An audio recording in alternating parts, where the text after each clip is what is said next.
Yoshlaring bilan bitta universitetga o'qishga kirsang, hayot qanaqa kechadi? Zo'r tomon o'qishga borishga doim sherik bor. Taksi puli ham to'rga bo'linadi. Institutga yangi tanishlar orttirib, kruvga qo'shilishing shart emas. Sizlarning shundoq ham kruginglar bor. Lekin doim izdivatsiya qilinadigan sinfdoshinglar boshqalar qadriga yetib, o'zini krugiga qo'shib oladi. Shuncha yillik do'stim a. Zo'r tapichka edi lekin shu bola. Yutib oladi sigaret.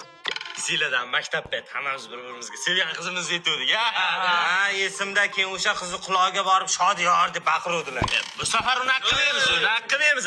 Aytsang bo'ldi, ko'ziga qaramaymiz. Ishondim a. Shodicha. 11 yil birga o'qiganingiz uchun bir-biringlarning joninglarga tegib ham ketasizlar. Kechki fikrlarda qolib ketgansiz. Boshdan yo'qmagan Abba kelib Hayot shu zail davom etadi. O'qish kontir mahallani boshi, o'qish kontir mahallani boshi. Toki kimdir boshqa guruhga ketmaguncha. Bolalar, ikkinchi kursdan boshqa yo'nalishga o'tib ketaman. Mayli. Nega bular unaqa ajrashib ketdi deysizlarmi? 4 xil fandan o'qituvchi bo'lib, bitta maktabga ishga kirish uchun. Ha, odamlar sherigi, xotini, hattoki sartaroshi bilan ham ajrashib ketishi mumkin.